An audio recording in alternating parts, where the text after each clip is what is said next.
Olá, queridos irmãos, queridos alunos do curso Panorama do Novo Testamento. Quem está falando aqui é o pastor Ronaldo Guedes Bezerra, da Igreja Evangélica Avivamento Bíblico no Tucuruvi, e esta é a nossa aula número 24, áudio 1, então, do nosso curso, do Novo Testamento.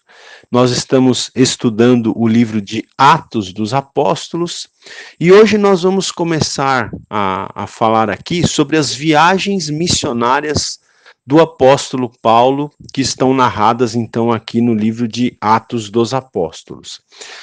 No final da aula passada, eu terminei falando sobre a igreja de Antioquia, que obedecendo ali a voz do Espírito Santo de Deus, separou a Paulo, aqui no texto bíblico ainda chamado de Saulo, e a Barnabé para a obra que o Senhor havia comissionado na vida deles. Então, aqui hoje eu vou começar a falar a partir do versículo 4 do capítulo 13, quando então se narra o início da chamada primeira viagem missionária do apóstolo Paulo, ok, queridos? Então vamos lá.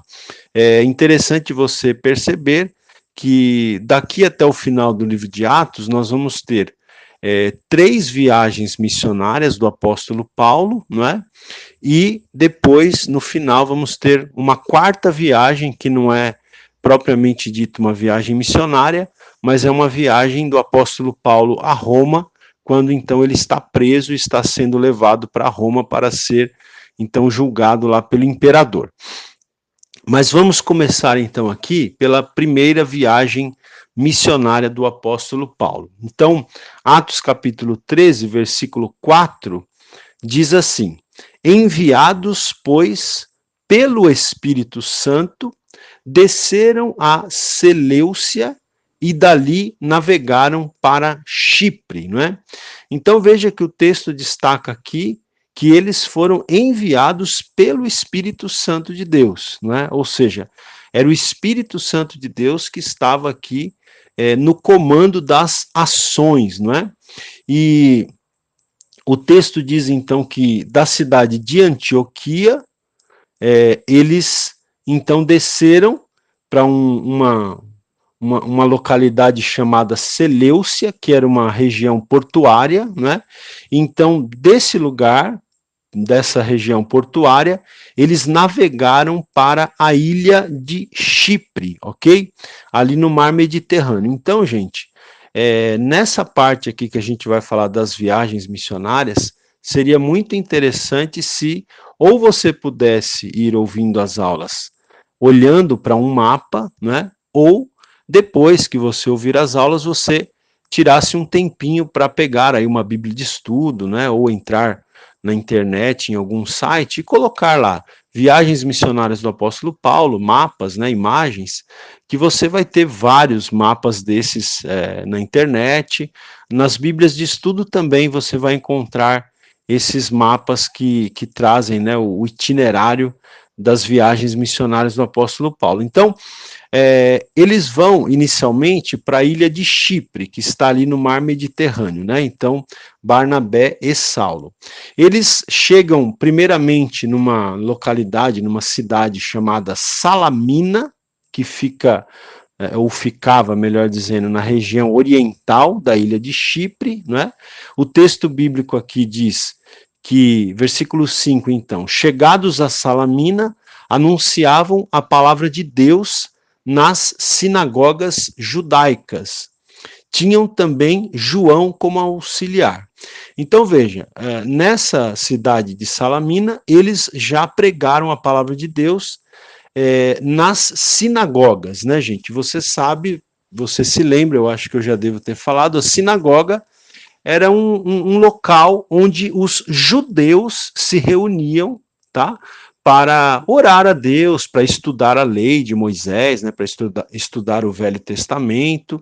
Era uma espécie de uma igreja, vamos dizer assim, Mas era uma igreja, um local, chamado sinagoga, específico de reunião dos judeus, ok? E muitas vezes, né, também os prosélitos, ou seja, aqueles não judeus que haviam se convertido ao judaísmo, também frequentavam essas sinagogas.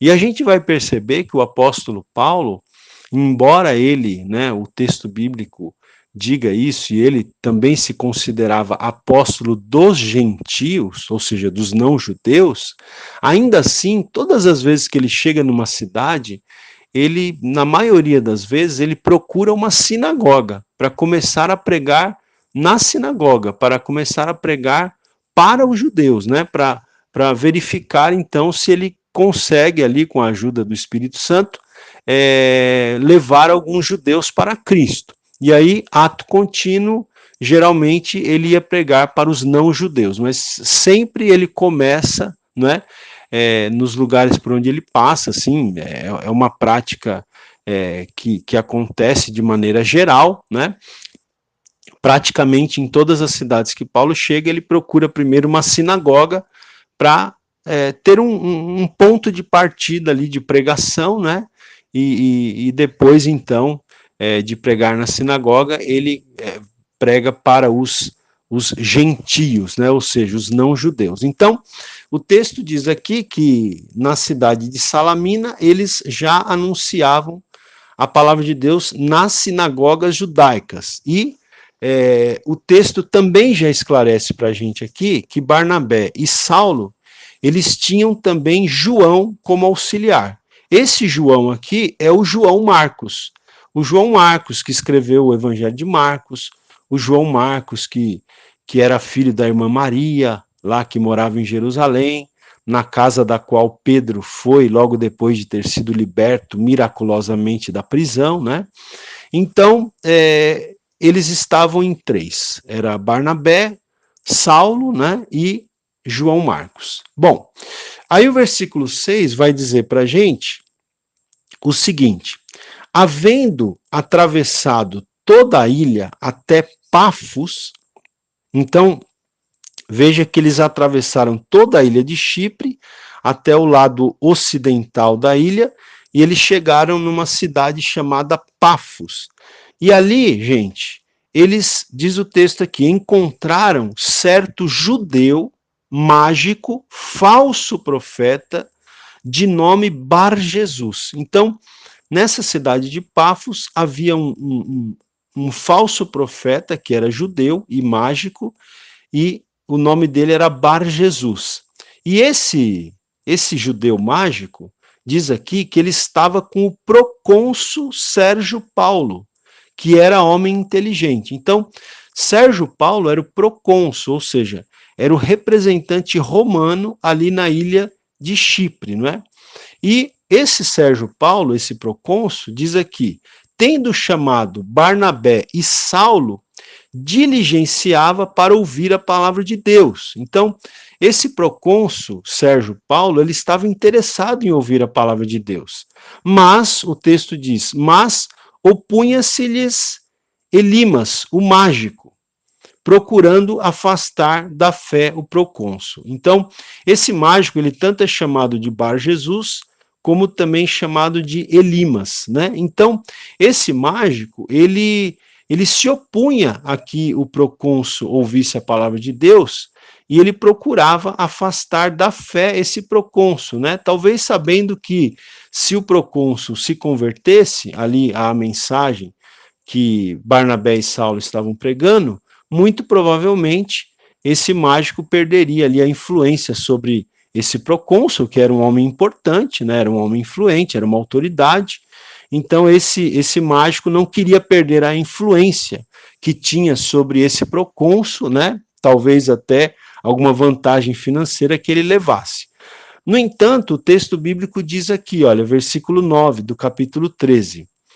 Todavia, Saulo, também chamado Paulo, cheio do Espírito Santo, fixando nele, né, nesse mágico, fixando nele os olhos, disse: ó filho do diabo, cheio de todo engano e de toda malícia, inimigo de toda a justiça, não cessarás de perverter os retos caminhos do Senhor?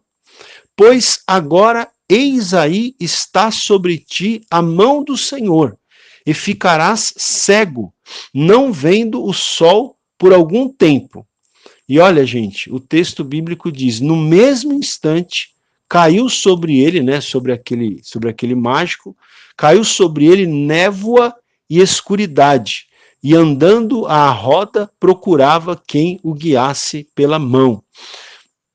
Então esse mágico, né, estava tentando impedir o procônsul Sérgio Paulo de ouvir a palavra de Deus, e o apóstolo Paulo aqui no ímpeto, né, de autoridade, ele então fala ali, não é, que a mão do Senhor estava sobre aquele mágico e que ele ficaria cego, né, por algum tempo. E isso de fato aconteceu.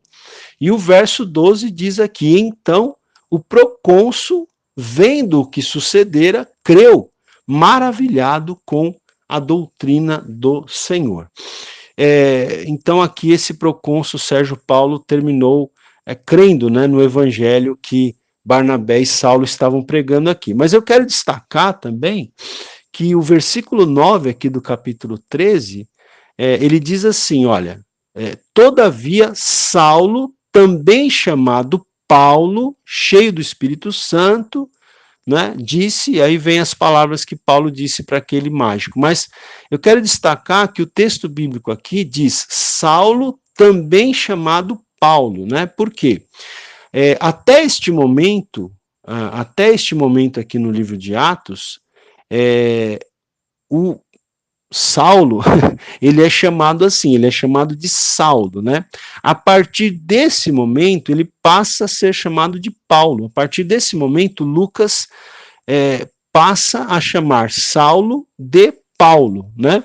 Por quê? Veja só, de acordo com o costume da sua época, o apóstolo ele tinha um nome hebraico, que era Saulo, e outro romano, que era Paulo, né? Então, daqui em diante, né, como a história, a partir de agora, a história vai se desenvolver num ambiente greco-romano, né, ou seja, a partir de agora, a história de Paulo vai se desenvolver num ambiente fora ali do contexto de Jerusalém, da Palestina, então Lucas ele passa a chamar, né, o apóstolo Paulo, então ele deixa de chamá-lo de Saulo e passa a chamá-lo de Paulo, tá? Então, até esse ponto aqui, Atos 13, 9, ele vinha sendo chamado de Saulo. A partir do versículo 9 do capítulo 13, então Lucas agora passa a chamá-lo de Paulo, ok? Usando o seu nome, usando então o seu nome romano. Até então estava usando o nome hebraico, agora passa a usar o nome romano, né, de Paulo, ok? E é interessante também que a partir desse momento aqui, o próprio Robert Gundry, ele fala para a gente aqui, a partir desse ponto da narrativa que Lucas registra o nome de Paulo antes do de Barnabé, né? Até aqui também sempre Lucas colocava o nome de Barnabé antes do nome de Saulo, né? Agora ele não só passa a chamar Saulo de Paulo, como também coloca o nome de Paulo antes do nome de Barnabé na narrativa.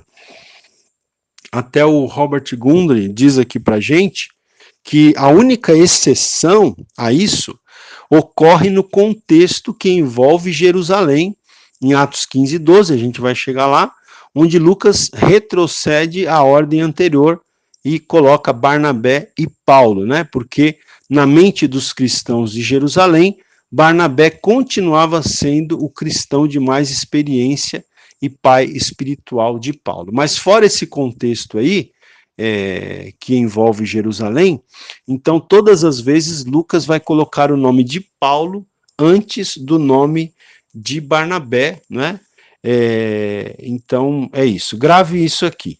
Atos 13, 9, então a partir daqui, Lucas, o escritor, né, o historiador, o médico, ele passa a chamar Saulo de Paulo. Saulo, também chamado Paulo, que era o nome romano, né, que o apóstolo usou aí no seu ministério. Ok? Voltamos na sequência. Aula 24, áudio 2. Muito bem, gente. Versículo 13 do capítulo 13 de Atos. E navegando de Pafos, Paulo e seus companheiros dirigiram-se a Perge da Panfilha. Então, Paulo, não é, Barnabé e João Marcos, eles navegam da ilha de Chipre para uma região chamada Panfilha, né? Eles chegam a uma cidade chamada Perge, né? Numa região chamada Panfilha, e aqui, gente, o texto bíblico diz aqui pra gente: João, porém, apartando-se deles, voltou para Jerusalém. Então é neste ponto aqui que João Marcos, né, que estava acompanhando a equipe, João Marcos desiste da viagem. O texto bíblico não diz por qual motivo, não é? Se era saudade das pessoas que ele havia deixado para trás, se era medo, enfim. O fato é que João Marcos, ele abandona, né? Ele deixa a equipe missionária aqui e ele volta para Jerusalém. E esse fato aqui é um fato importante, porque mais à frente vai ser um motivo de discussão e de controvérsia entre o próprio Paulo e Barnabé, né? Dois companheiros aqui, duas pessoas que fizeram uma parceria fantástica, mas lá na frente, mais adiante, Paulo e Barnabé vão se desentender, eles vão se desentender justamente por esse fato aqui, pelo fato de João Marcos ter abandonado a equipe missionária durante a primeira viagem. Bom, vamos lá, mas vamos continuar aqui. O versículo 14 diz: mas eles, então, Paulo e Barnabé, não é, atravessando de Perge para a Antioquia da Pisídia, indo num sábado à sinagoga, assentaram-se. Então, gente, veja, eles chegam aqui a uma cidade chamada Antioquia da Pisídia. Isso aqui é importante também você ter em mente, porque a cidade aonde estava a igreja que Barnabé e Paulo pastoreavam, né? Lembra que Barnabé foi buscar Paulo para ajudá-lo, né, a trabalhar numa igreja, numa cidade também chamada Antioquia, né? Essa igreja de Antioquia que enviou Paulo e Barnabé para a viagem missionária. Mas a igreja enviadora que eles pastorearam era na cidade de Antioquia da Síria, ok? Eram duas cidades de mesmo nome. Então, a cidade onde estava a igreja que os enviou era Antioquia da Síria. E agora eles chegaram numa cidade chamada Antioquia da Pisídia, tá? E o que eles fizeram ao chegar nessa cidade? Eles foram à sinagoga, né? Lembra que eu disse agora há pouco que Paulo usava essa estratégia. Ele sempre ia inicialmente numa sinagoga. Por que ele sempre ia inicialmente numa sinagoga? Como diz aqui o Robert Gundry, eram os melhores lugares para alguém encontrar uma audiência preparada, porque entre os ouvintes das sinagogas havia sempre, além dos judeus, né, que já conheciam o Antigo Testamento, havia sempre um bom número de prosélitos, né, de homens que haviam se convertido ao judaísmo e também outros gentios que ainda não haviam se convertido ao judaísmo, mas que eram homens piedosos, né? Então, gente, Paulo ele sempre pregava numa sinagoga inicialmente, por quê? Veja só, havia uma estratégia aí. Se ele fosse pregar inicialmente para os gentios, ou seja, para os não-judeus, essas pessoas, os gentios, eles não conheciam absolutamente nada. Se Paulo falasse para eles de Abraão, eles não saberiam quem era. Se Paulo falasse para eles de Davi, eles não saberiam quem era. Eles não conheciam nada do Antigo Testamento. Quem conhecia o Antigo Testamento aqui nessa época eram os judeus. Os judeus, eles conheciam muito bem, né, o Antigo Testamento, porque era o livro sagrado deles, era o livro sagrado do judaísmo, era o livro sagrado dos judeus. Então, Paulo procurava as sinagogas, por quê? Porque ele ia falar para uma audiência que que ia entender o que ele iria falar, não é? Porque Paulo pregava baseado na palavra de Deus, baseado nas escrituras sagradas. Então, ele começava a pregar para os judeus. Por quê? Aqueles judeus que se convertessem, depois que Paulo fosse embora, porque Paulo tinha um ministério itinerante, não é? Ele não ficava muito tempo numa localidade. Ele saía para outro lugar para plantar uma nova igreja. E quando ele saía, alguém teria que ensinar os gentios, alguém teria que ensinar a palavra de Deus aos gentios, aos não-judeus. E quem faria esse trabalho? Quem faria esse trabalho seriam os judeus que haveriam de se converter ao cristianismo, né? Então, por quê? Porque esses judeus convertidos ao cristianismo, eles conheciam as escrituras e eles poderiam ensinar a palavra de Deus, né? Agora, à luz do cristianismo, à luz de Jesus como sendo o Messias, eles poderiam ensinar a palavra de Deus aos gentios, ou seja, aos não-judeus que se convertessem, né? Então era uma estratégia muito interessante que Paulo usava de sempre ir primeiramente em uma sinagoga. E ao chegar aqui na cidade de Antioquia da Pisídia, eles, então, Paulo e Barnabé, foram a uma sinagoga. E o texto diz aqui para a gente o seguinte: depois da leitura da lei e dos profetas, né, lá na sinagoga, depois da leitura da lei e dos profetas, que era feita na sinagoga, os chefes da sinagoga mandaram dizer-lhes: irmãos, se tendes alguma palavra de exortação para o povo, dizei-a. Então, os chefes da sinagoga da cidade de Antioquia da Psídia deram a Paulo e a Barnabé a oportunidade de falar alguma coisa se eles quisessem. E então, Paulo, ele se levanta, né, e ele, então, faz ali um sermão, né, Paulo prega, vamos dizer assim, um sermão ali naquela sinagoga de Antioquia. Esse sermão está narrado aqui no capítulo 13, a partir do versículo 16, é um sermão um pouco longo, né? A gente não vai ter tempo de ler aqui, mas em linhas gerais, o apóstolo Paulo aqui, ele relembrou a história de Israel, né? Veja que ele estava falando para um grupo de pessoas que conhecia a história de Israel.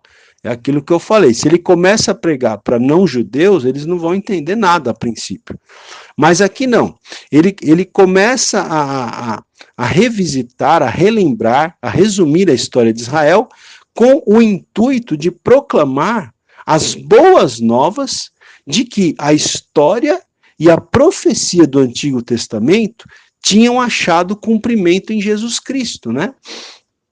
Porque Jesus Cristo era o cumprimento, né, das profecias do Antigo Testamento. Todo o Antigo Testamento apontava para Jesus.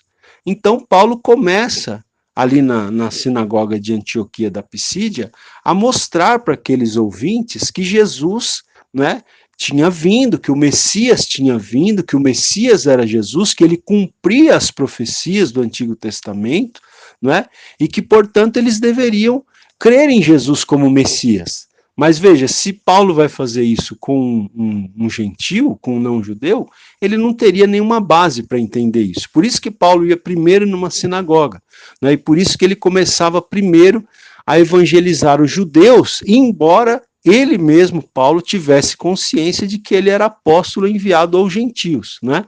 Mas estrategicamente, onde quer que ele chegasse, né, no Império Romano, né, nas várias cidades do Império Romano, ele procurava uma sinagoga. Por quê? Porque tinha judeu espalhado por todo o Império Romano, gente. E esses judeus, eles se reuniam, né, eles fundavam, eles plantavam essas sinagogas, que eram como se fossem igrejas, né, para eles se reunirem, para eles manterem a sua fé, mesmo estando longe de Jerusalém, longe da Judéia, longe da Palestina. Os judeus, eles fundaram, eles organizavam essas sinagogas nas cidades onde eles estavam espalhados pelo império, eles organizavam essas sinagogas para que eles pudessem, então, ter um local para estudar a palavra de Deus, para orar, né, para estudar o Antigo Testamento, enfim, para manter, né, vivas as suas tradições, os seus costumes e a sua fé também. Então, Paulo ele prega aqui na sinagoga de Antioquia da Pisídia, não é? E num primeiro momento eles foram assim bem recebidos, né? A mensagem deles foi bem recebida num primeiro momento, porque aqui, ó, quando você vai para o versículo 42 do capítulo 13, diz assim: ao saírem eles, rogaram-lhes que no sábado seguinte lhes falassem estas mesmas palavras, não é? Porque os judeus, eles se reuniam aos sábados, tá? O sábado era o dia deles se reunirem nas sinagogas. Então diz aqui que quando Paulo e Barnabé saíram naquele sábado em que Paulo pregou, os judeus, né, os membros ali daquela sinagoga, rogaram que no sábado seguinte Paulo e Barnabé voltassem e falassem as mesmas palavras, né? E diz aqui ainda o versículo 43, despedida a sinagoga, naquele sábado que Paulo pregou, né? Despedida a sinagoga, muitos dos judeus e dos prosélitos piedosos, os prosélitos eram gentios que tinham se convertido ao judaísmo, então, muitos dos judeus e dos prosélitos piedosos seguiram Paulo e Barnabé, e estes, falando-lhes, os persuadiam a perseverar na graça de Deus. Então, você percebe que aquela primeira pregação que Paulo fez ali na sinagoga de Antioquia da Pisídia já deu resultado, já deu fruto, né? Porque muitos judeus e prosélitos seguiram Paulo e Barnabé, né? E Paulo e Barnabé já foram falando para eles, foram falando mais, né, explicando mais a respeito de Jesus como Messias, como cumprimento das profecias do Antigo Testamento, e Paulo e Barnabé persuadiram então aquelas pessoas interessadas a perseverar na graça de Deus. Bom, e o que aconteceu no sábado seguinte, então, quando eles voltaram à sinagoga de Antioquia da Pisídia?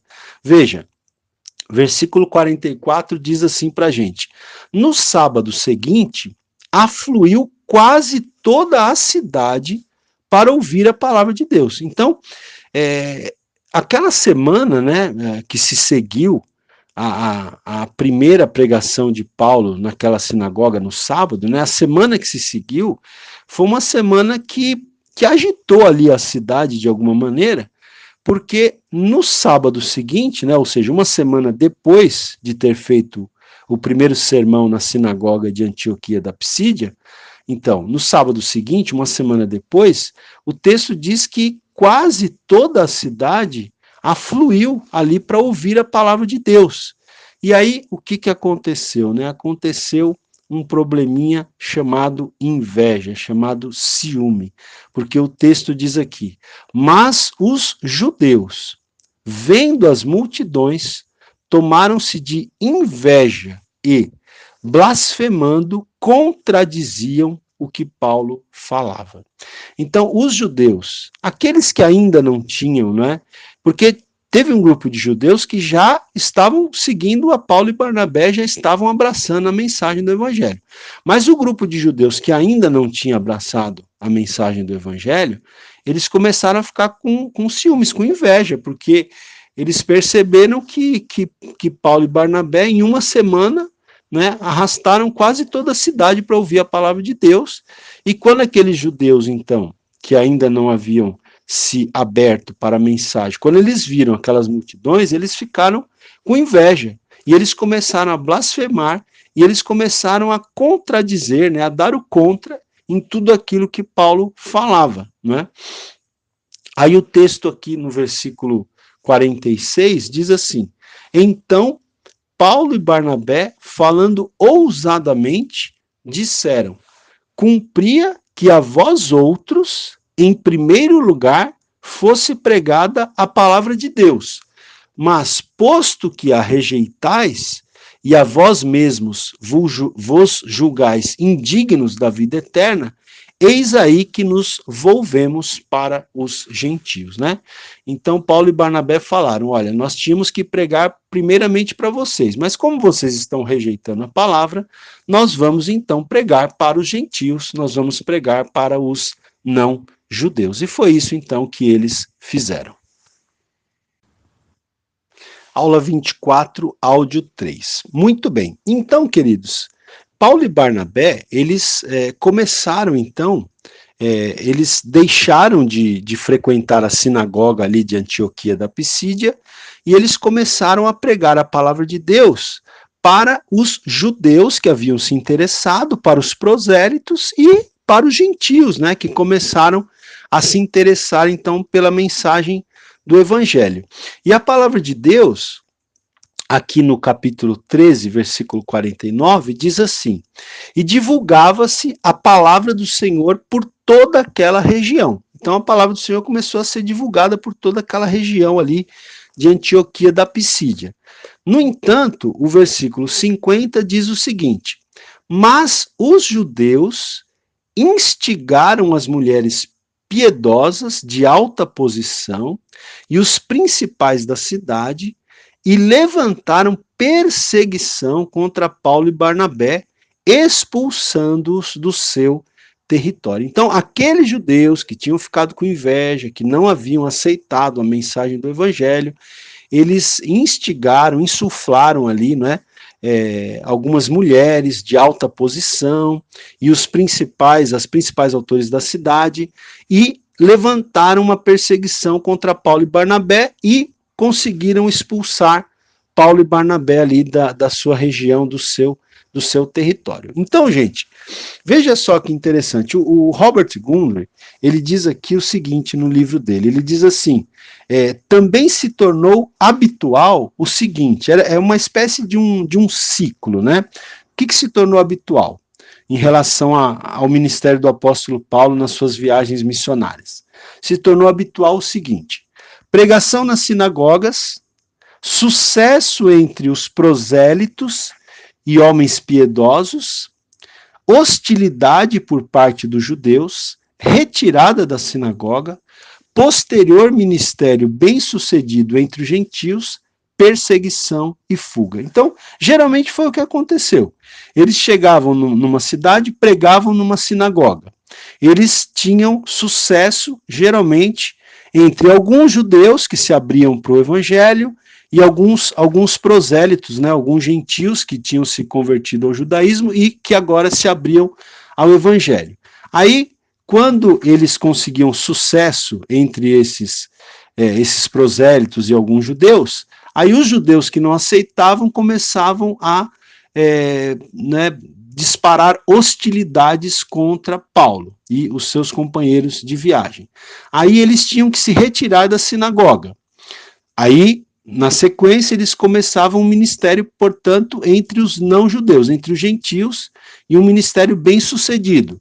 Quando esse ministério bem-sucedido entre os gentios começava, os judeus que não haviam aceitado o evangelho começavam a perseguir Paulo e seus companheiros, e eles tinham que, portanto, fugir daquela localidade onde estavam. Então isso aqui, né, o Robert Gundry, ele fala que se tornou uma coisa habitual. Olha só a sequência: perseguição nas sinagogas, sucesso entre os prosélitos, né, e homens piedosos, hostilidade por parte dos judeus, retirada da sinagoga, posterior ministério bem-sucedido entre os gentios, perseguição, fuga, né? Então, é como se fosse um ciclo, né, que começou a acontecer. E foi o que aconteceu aqui na cidade de Antioquia da Pisídia, e você vai ver ao longo das viagens missionárias de Paulo que esse padrão ele volta a acontecer, ele volta a suceder. Ok? Mas vamos lá. Bom, o que acontece na sequência? Paulo ele vai para uma cidade chamada Icônio, que era próximo ali de Antioquia da Pisídia, não é? E diz aqui: em Icônio, Paulo e Barnabé entraram juntos na sinagoga judaica, olha, mais uma vez na sinagoga, e falaram de tal modo que veio a crer grande multidão, tanto de judeus como de gregos.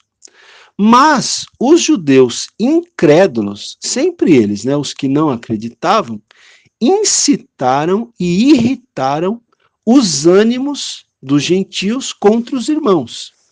Entretanto, demoraram-se ali muito tempo, falando ousadamente no Senhor, o qual confirmava a palavra da sua graça, concedendo que, por mão deles, se fizessem sinais e prodígios.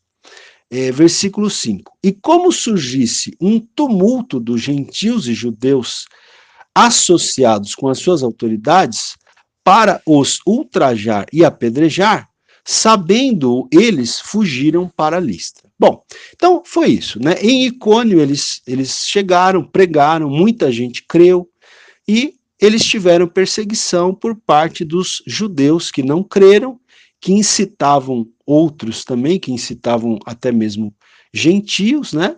E o fato é que Paulo e Barnabé tiveram que fugir também da cidade de Icônio, né? Embora em Icônio muita gente tivesse se convertido, eles permaneceram ali um bom tempo pregando. O texto diz aqui que Deus fez muitos sinais e prodígios, né? Ali na cidade de Icônio, através do ministério de Paulo e Barnabé, mas ao serem perseguidos, eles fugiram para uma cidade chamada Listra, ok? Listra. Então vai gravando esses nomes aí. O que acontece em Listra? Na cidade de Listra acontece o seguinte, olha. Em Listra costumava estar assentado certo homem aleijado, paralítico desde o seu nascimento, o qual jamais pudera andar. Esse homem ouviu Paulo, não é? Esse paralítico, ele ouviu Paulo falar, não é? E Paulo, fixando nele os olhos e vendo que possuía fé para ser curado, disse-lhe em alta voz: apruma-te direito sobre os pés.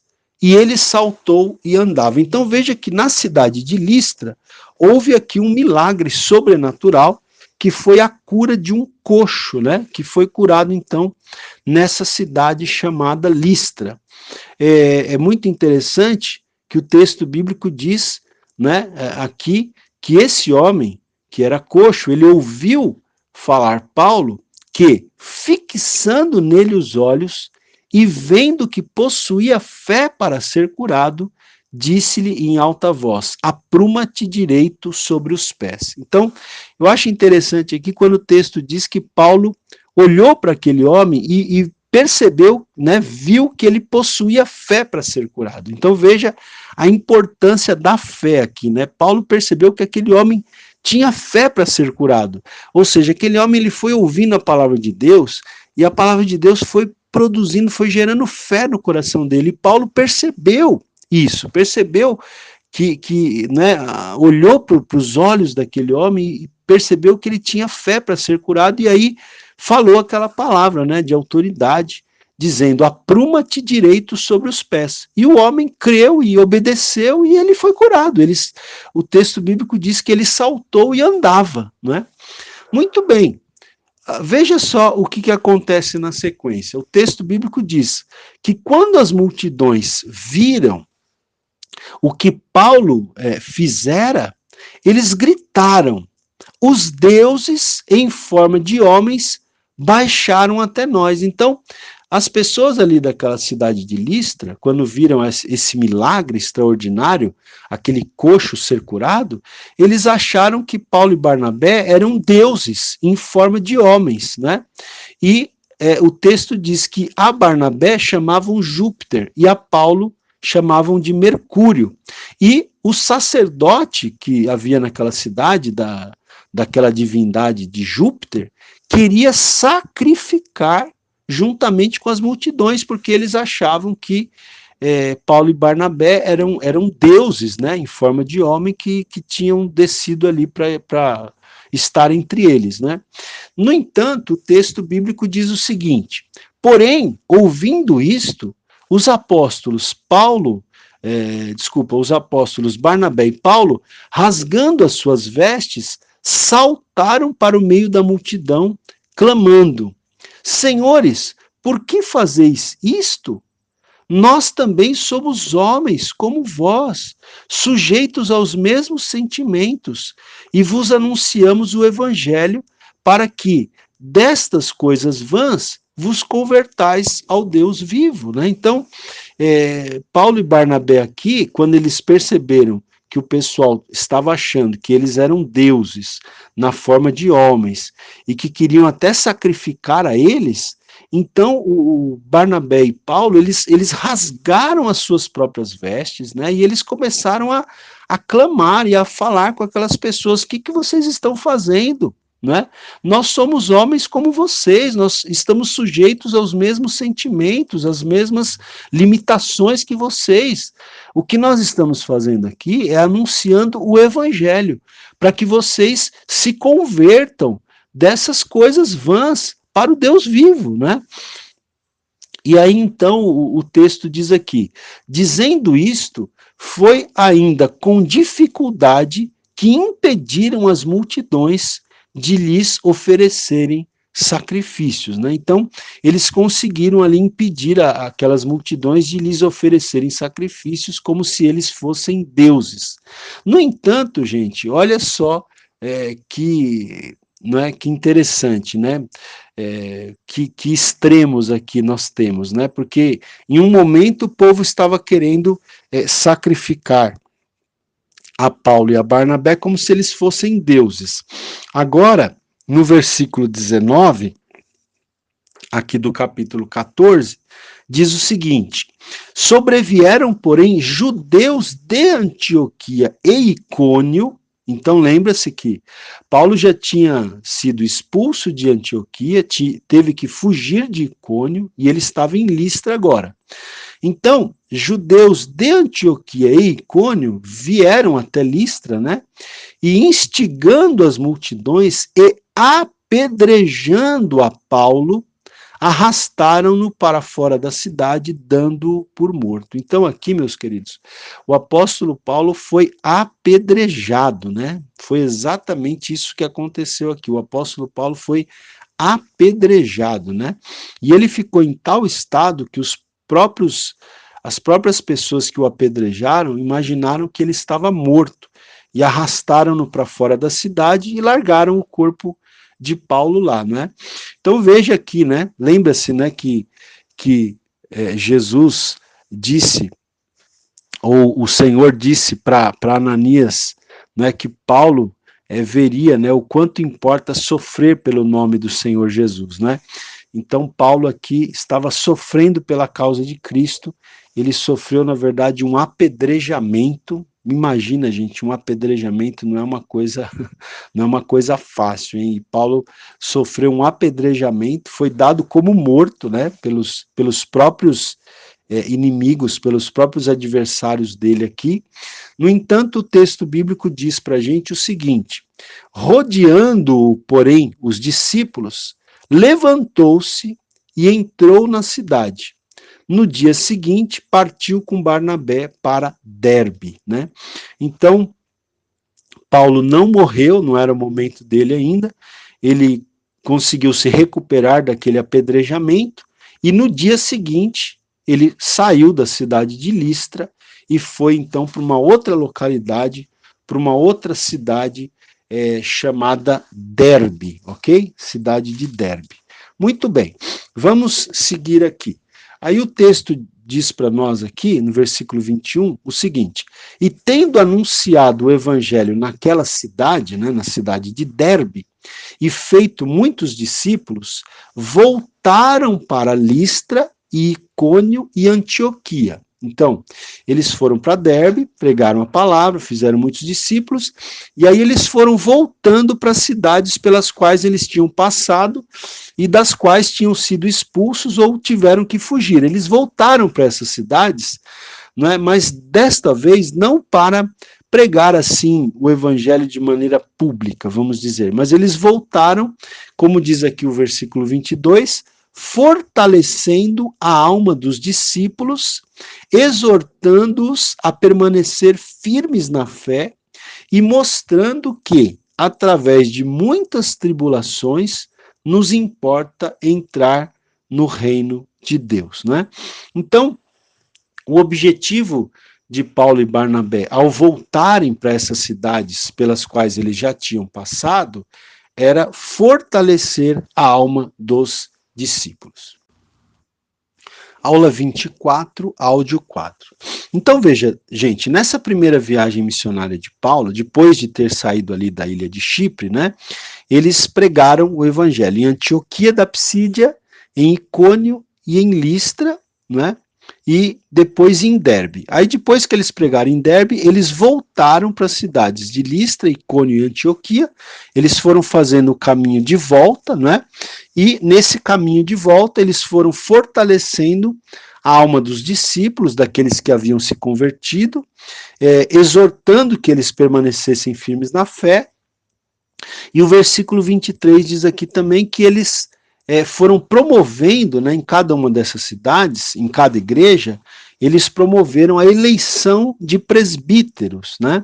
Depois de orar com jejuns, os encomendaram ao Senhor em quem haviam crido. Então, eles foram passando pelas cidades onde eles tinham vindo pregando, né?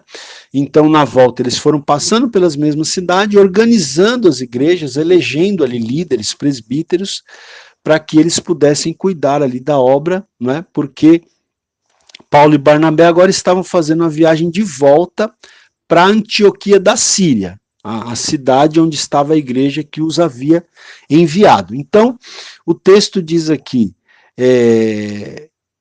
que eles, atravessando a Psídia, dirigiram-se a Panfilha, e tendo anunciado a palavra em Perge, desceram a Atália, e dali navegaram para Antioquia, ok? Então, assim termina, né, a primeira viagem missionária de Paulo, que ele empreendeu juntamente com Barnabé.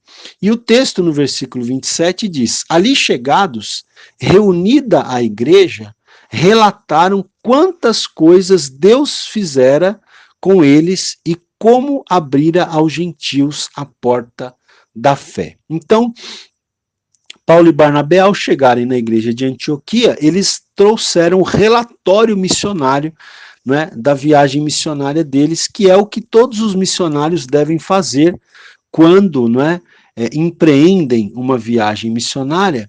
Todos os missionários devem, de tempos em tempos, devem voltar à igreja enviadora e prestar relatório, né? Na verdade, hoje em dia, com a tecnologia, dá até para fazer isso com mais frequência, né? Mensalmente, às vezes até semanalmente, prestar relatório para a igreja enviadora. Muito bem, gente. Na sequência, nós temos aqui no capítulo 15 de Atos, uma controvérsia sobre a circuncisão dos gentios, né? Então veja, no versículo 1 do capítulo 15, diz assim: alguns indivíduos que desceram da Judéia ensinavam aos irmãos: se não vos circuncidardes, segundo o costume de Moisés, não podeis ser salvos. Então, alguns crentes lá da Judéia, lá de Jerusalém, que haviam se convertido ao cristianismo, que haviam se convertido, né, a Jesus, né, alguns judeus que haviam se convertido a Jesus, eles começaram a dizer que, além da fé em Jesus, era necessário que os gentios, que os não-judeus, também fossem circuncidados, né? Era necessário que eles seguissem as leis de Moisés, as leis do Velho Testamento. E aí o versículo 2 diz assim: tendo havido da parte de Paulo e Barnabé contenda e não pequena discussão com eles, resolveram que esses dois e alguns outros dentre eles subissem a Jerusalém aos apóstolos e presbíteros com respeito a esta questão. Então, veja que o texto aqui, ele não esconde que houve, né, contenda e não pequena discussão, né, de Paulo e Barnabé com esses homens judaizantes, a gente chama esse pessoal de judaizantes, que eram aquelas pessoas que, né, aqueles judeus que tinham acreditado que Jesus era o Messias, mas que não queriam se desvincular da lei de Moisés, né? Eles acreditaram que Jesus era o Messias, mas eles não acreditavam que a salvação era tão somente pela graça de Deus, mas eles acreditavam que a salvação era também pela observância da lei de Moisés, não é, pela prática da circuncisão, e esses judaizantes, eles queriam impor essas práticas aos crentes gentios, aos crentes não judeus, né? Eles queriam impor isso. E eles diziam aqui que se os crentes gentios não se circuncidassem, não fossem circuncidados, né, e não observassem ali a lei de Moisés, então eles não poderiam ser salvos, né? E aí então começou essa batalha aqui, né, esse debate, essa discussão, porque Paulo e Barnabé não aceitavam esse tipo de teologia, esse tipo de ensino, né, eles não aceitavam. Você sabe que Paulo é o apóstolo da graça de Deus. Paulo ele sempre defendeu, não é, em todas as suas epístolas, que nós somos salvos, não é, pela graça de Deus mediante a fé e não somos salvos por obras, por cumprimento da lei, não é, por obras da lei. Então há essa discussão, há esse debate aqui. E aí o que acontece? A igreja de Antioquia então envia Paulo e Barnabé para a cidade de Jerusalém para debater essa questão com os apóstolos, né, e com os presbíteros, com os líderes ali da cidade de Jerusalém. E então eu vou aqui fazer um resumo, né, desse capítulo, são muitos detalhes aqui. O fato é que Paulo e Barnabé vão até Jerusalém, né, e então acontece ali uma reunião, né? Essa reunião que acontece na cidade de Jerusalém, e que está relatada aqui no capítulo 15 de Atos, essa reunião também é conhecida, né, pelos estudiosos da Bíblia, é conhecida como Concílio de Jerusalém, tá? Concílio de Jerusalém. Então, houve ali um grande debate também, o versículo 7 diz aqui, né, que houve um grande debate ali na cidade de Jerusalém sobre essa questão, sobre essa controvérsia, não é? E o apóstolo Pedro, né, e o apóstolo Tiago, eles defenderam então a posição de Paulo e Barnabé de que os gentios não deveriam, né, ser circuncidados e nem deveriam observar a lei de Moisés. Então, houve um parecer favorável tanto de Pedro, tá? Depois você pode ler com calma aqui no texto bíblico, como também um parecer favorável de Tiago. Esse Tiago aqui, gente, ele era meio-irmão de Jesus. Lembra-se que o apóstolo Tiago, que era, né, irmão de João, ele havia sido morto pelo rei Herodes, né, neto do Herodes o Grande. Mas nós temos esse outro Tiago, que é bastante influente na igreja primitiva, que é o Tiago, meio-irmão de Jesus, né, filho de José e de Maria. Jesus era filho apenas de Maria, né, por obra do Espírito Santo. Então, por isso que a gente fala que Tiago era meio-irmão de Jesus, né. Então, veja, com o apoio, né, outorgado, dado pelos líderes Pedro e Tiago, né, o parecer da influente igreja mãe de Jerusalém favorecia a ideia da isenção dos crentes gentios quanto aos preceitos da lei mosaica, né, apesar de exortá-los a evitar as práticas que ofenderiam desnecessariamente aos judeus. Então, Pedro e Tiago foram favoráveis a que os crentes gentios, né, ou seja, os não-judeus que se convertessem ao cristianismo, que se convertessem a Jesus, que esses não precisavam ser circuncidados, não precisavam andar de acordo com a lei de Moisés, porque eles não eram judeus, eles não tinham essa tradição, esse costume, e porque a salvação não dependia dessas coisas. A salvação dependia única e exclusivamente da fé no Senhor Jesus Cristo, né? E da graça de Deus. Era só isso. Então, houve aqui essa decisão, né? A única coisa que eu vou destacar aqui é que o texto diz o seguinte, veja só,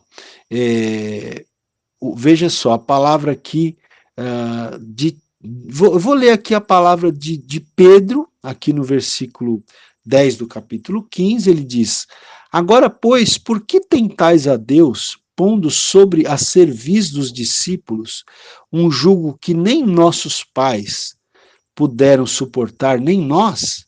Mas cremos que fomos salvos pela graça do Senhor Jesus, como também aqueles o foram, né? Então essa é a palavra de Pedro. E Tiago, ele diz assim no versículo 19: pelo que julgo eu, não devemos perturbar aqueles que, dentre os gentios, se convertem a Deus, mas escrever-lhes que se abstenham das contaminações dos ídolos, bem como das relações sexuais ilícitas, da carne de animais sufocados e do sangue. Então veja que Tiago, ele deu um parecer aqui favorável, né, à posição de Paulo e Barnabé. No entanto, ele dá aqui algumas recomendações de que os gentios se abstenham, né, de algumas coisas. Então, se abstenham das contaminações dos ídolos, se abstenham das relações sexuais ilícitas, da carne de animais sufocados e do sangue, né? Então, veja que Tiago ele faz essas recomendações aqui. O Robert Gundry ele diz o seguinte aqui, né?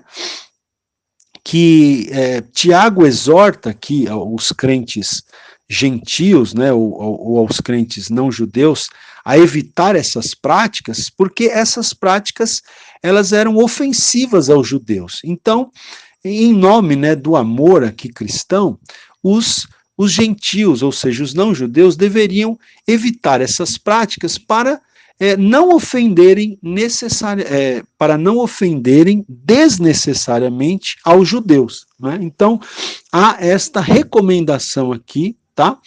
Para que os gentios não praticassem essas coisas, para que os gentios se abstivessem dessas coisas, né? Isso, uma recomendação, né? Para que fosse evitado que os judeus ficassem desnecessariamente ofendidos com os gentios. Então, aqui, a lei do amor, né? Para você não ofender uma pessoa, muitas vezes você deve até mesmo se abster de algo, né? Para não escandalizar aquelas pessoas. Então, a igreja de Jerusalém faz essas recomendações aqui, né? E aí, então, na sequência, o texto bíblico vai dizer que eles escreveram, então, uma carta, ali o concílio de Jerusalém gerou uma carta, tá? Que foi enviada, então, aos irmãos ali da igreja de Antioquia, né? Não só por Paulo e Barnabé, mas a igreja de Jerusalém também enviou 2 discípulos, um chamado Judas e outro chamado Silas, né? Que eram homens notáveis ali entre os irmãos da igreja de Jerusalém. Então, Judas e Silas, juntamente com Paulo e Barnabé, levaram essa carta para a igreja de Antioquia, né? Leram essa carta, né? E, enfim, isso pacificou, né? Conciliou ali a igreja naquele momento de discussão, naquele momento de debate, né?